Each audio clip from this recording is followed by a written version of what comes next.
Bonjour à tous, on se retrouve aujourd'hui pour un tout nouveau numéro du JT de la télé, c'est le 21e de cette saison 4. Vous le savez, à partir de maintenant, cette émission est enregistrée en facecam. Le sommaire et le bref de l'actu restent eux en format, comme vous le connaissez, en voix off, mais tous les sujets seront développés en format facecam.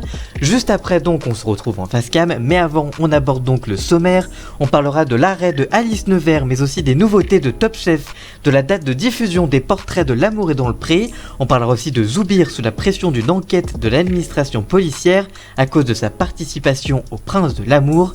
Et enfin on abordera Koh-Lanta All-Star avec les candidats bannis et les raisons de ce bannissement. Sans oublier comme chaque semaine donc le bref de l'actu que l'on retrouve juste après dans le même format que d'habitude. Et vous pouvez également retrouver le timecode de tous ces sujets dans la description évidemment. Voilà donc pour le sommaire, on se retrouve juste après le générique pour le bref de l'actu et juste après on fait scam.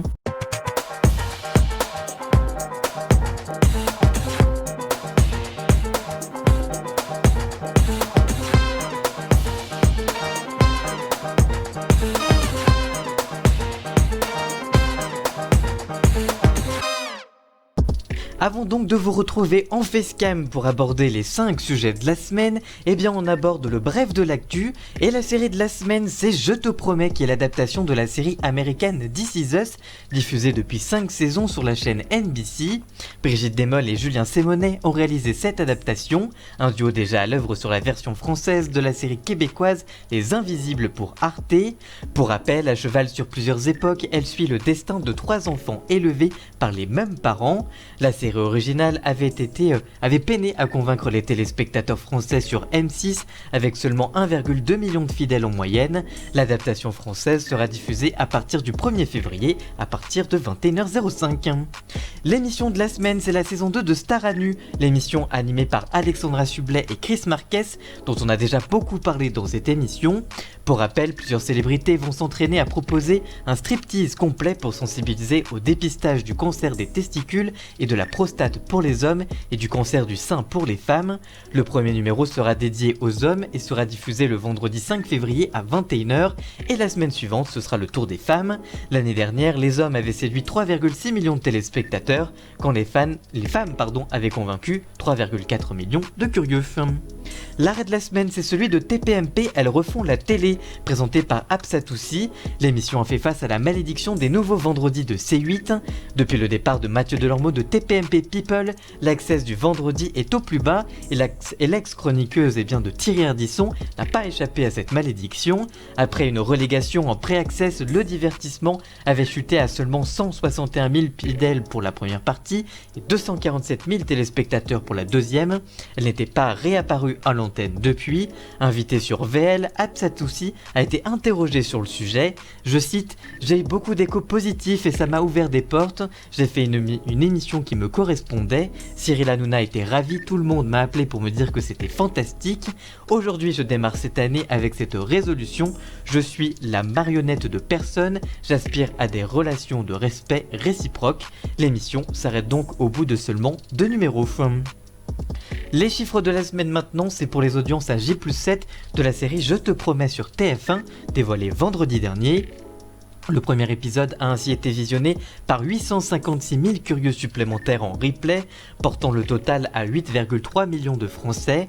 TF1 se félicite de signer un score au plus haut pour un lancement de série depuis la diffusion du Bazar de la Charité en novembre 2019.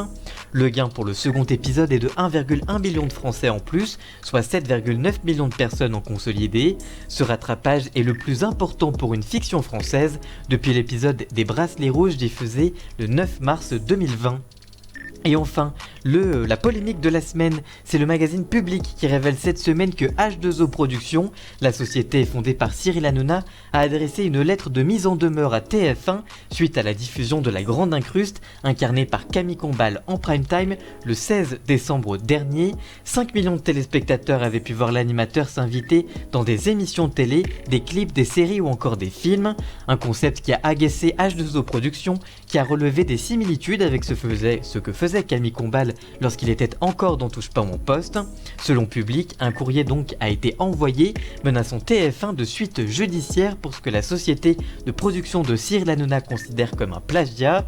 Contacté par puremedia.com, H2O rappelle que ce que faisait Yann Scott sur France 4 et ce que Camille Combal a ensuite repris dans le poste surveillance, eh bien c'était identique. Autre reproche, le titre très poche, La Grande Rasera ou encore La Grande Darka de Cyril Hanouna et La Grande Incruste de Camille Combal, voilà. C'est le titre qui est aussi reproché. De son côté, le groupe TF1 s'est refusé à tout commentaire sur le sujet. Voilà donc pour le bref de l'actu, on passe maintenant au sujet et donc en face cam. Lancée en 2002 par TF1, Alice Nevers va s'arrêter après 18 saisons. Selon Allociné, la série Alice Nevers n'aura pas de 19e saison sur TF1. Après 119 épisodes depuis 2002, seule la première chaîne a donc décidé d'arrêter la fiction. Lancée pour une déclinaison de Florence Larieux, Le juge est une femme, diffusée de 1993 à 2002, Alice Nevers aura marqué les téléspectateurs de la une. Depuis sa création, Alice Nevers était portée par Marine Beltham dans le rôle de Alice Nevers, d'abord juge puis procureure adjointe depuis 2017. Pour rappel, la série suivait les enquêtes par la juge Nevers, secondée par l'officier de police judiciaire. Toujours d'après le site spécialisé, l'arrêt de la série est lié à la baisse des audiences, notamment sur la cible prioritaire des femmes responsables des achats de moins de 50 ans. La moyenne de la dernière saison était de 17% pourtant. Pourtant, Alice Nevers continuait de signer de belles audiences. Lors de la diffusion des derniers épisodes, diffusés le 5 novembre dernier, le final avait pu compter sur 5,2 millions de téléspectateurs pour 23,5% du public. Malgré tout, TF1 a décidé de ne pas renouveler sa confiance à la série française. Zoubir, participant au Prince de l'amour et policier dans la vie, serait dans le collimateur de sa hiérarchie à cause de sa participation au Prince de l'amour. C'est le Parisien qui révèle que Zoubir, un candidat des Princes et Princesses de l'amour, l'émission quotidienne de W9, a attiré l'attention de sa hiérarchie, la préfecture de police de Paris. En effet, le jeune homme de 25 ans est en temps normal policier dans le 16e arrondissement de la capitale. En effet, le jeune homme aurait fait l'objet d'enquêtes administratives pour manquement aux devoirs exigés par sa fonction. Selon le journal, l'homme n'aurait pas prévenu sa hiérarchie de sa participation aux Princes et Princesses de l'amour. Ce dernier aurait même été en arrêt de travail pendant le tournage du programme. Le fonctionnaire aurait même aggravé son cas en multipliant les vidéos sur les réseaux sociaux, notamment sur son compte TikTok. Le jeune homme compte près de 120 000 abonnés et diffuse régulièrement des séquences chorégraphiées en uniforme ou torse nu. Le jeune homme était invité de Touche pas à mon poste mardi soir pour s'expliquer. Il a reconnu ne pas avoir prévenu sa hiérarchie de sa participation au Prince et avoir été en arrêt maladie à ce moment-là. Pour sa défense, Zoubir a expliqué avoir passé le casting lors de congés qu'il aurait pris sans solde début 2020. Sur le plateau de Cyril Hanouna, il porte même des accusations graves sur ses collègues de travail. Je cite, « Ça faisait un moment que j'avais des soucis là-bas avec tous les délires de contrôle aux faciès, de racisme. Il y avait beaucoup de comportements qui me gênaient dans la police. » Citant même des concours d'amende organisés sur WhatsApp entre collègues ou des réflexions déplacées. Le candidat de télé-réalité enfin explique vouloir quitter la police pour rebondir dans la télé dorénavant. Ce passage dans Touche pas à mon poste n'a pas été au goût de la préfecture de police de Paris qui a posté une vidéo sur Twitter juste après pour répondre aux accusations du jeune homme. Je vous laisse regarder cette fameuse vidéo. Un policier de la préfecture de police est intervenu ce soir dans une émission à la télévision pour évoquer sa participation dans une télé-réalité et les sanctions envisagées par sa hiérarchie suite à son comportement. Au cours de cette émission, il a dénigré le comportement de certains de ses collègues qu'il qualifie de racistes et réalisant des contrôles aux faciès pour tenter de justifier son choix. Pour son autorité d'emploi, cette attitude est choquante à plusieurs égards. Ce policier a fait l'objet d'une enquête judiciaire pour avoir fourni des tenues de policier pour le tournage d'un clip. Après cela, il s'était engagé à l'époque à changer puisqu'il s'était resté dans la police. Pourtant, d'autres enquêtes administratives sont en cours et concernent notamment sa participation à des émissions de télé-réalité alors qu'il était en congé maladie et sans avertir son employeur. Non seulement ce policier reconnaît publiquement détourner la notion de congé maladie et justifie ce comportement inacceptable par des propos qui dénigrent l'institution à laquelle il appartient, C'est pourquoi toutes les conséquences en seront tirées dans les enquêtes administratives qui le concernent et prendront en compte les propos qu'il vient de tenir. Enfin, contacté par puremedia.com, W9 estime que cette affaire n'a aucun lien avec le programme qui est actuellement en diffusion. Karine Le Marchand est déjà bientôt de retour avec L'amour est dans le pré pour la diffusion des portraits de la saison 16. En effet, seulement 2 mois après... Karine Le Marchand est déjà bientôt de retour avec L'amour est dans le pré pour la diffusion des portraits de la saison 16. En effet, seulement 2 mois après la fin de la saison 15, Karine Le Marchand est déjà de retour avec le portrait des agriculteurs de la nouvelle saison. De nouveaux agriculteurs et de nouvelles agricultrices venus de toute la France vont ainsi se présenter pour de possibles prétendants ou prétendantes. Ils seront 12 candidats, 9 hommes et 3 femmes, de 27 à 62 ans.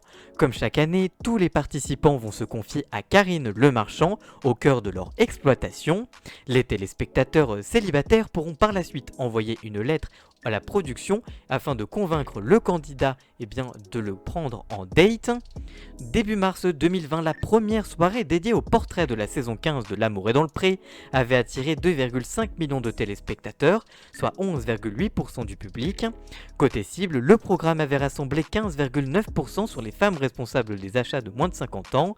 Il s'agissait même du pire démarrage historique des portraits en prime time.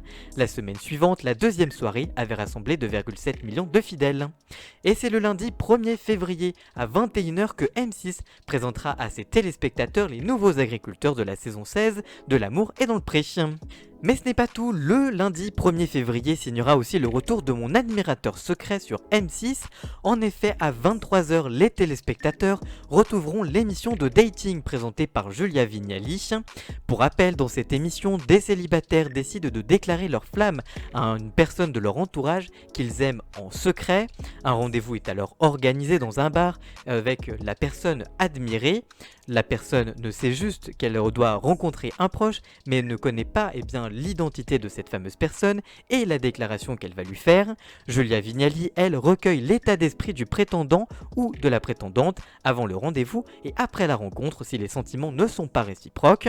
Côté audience, le 2 avril 2020, le deuxième numéro de Mon admirateur secret avait séduit 905 000 personnes pour une part de marché de 10%, 18% même sur les femmes responsables des achats de moins de 50 ans. Il s'agissait d'une audience en nette baisse par rapport au premier numéro, lancé devant 1,6 million de téléspectateurs.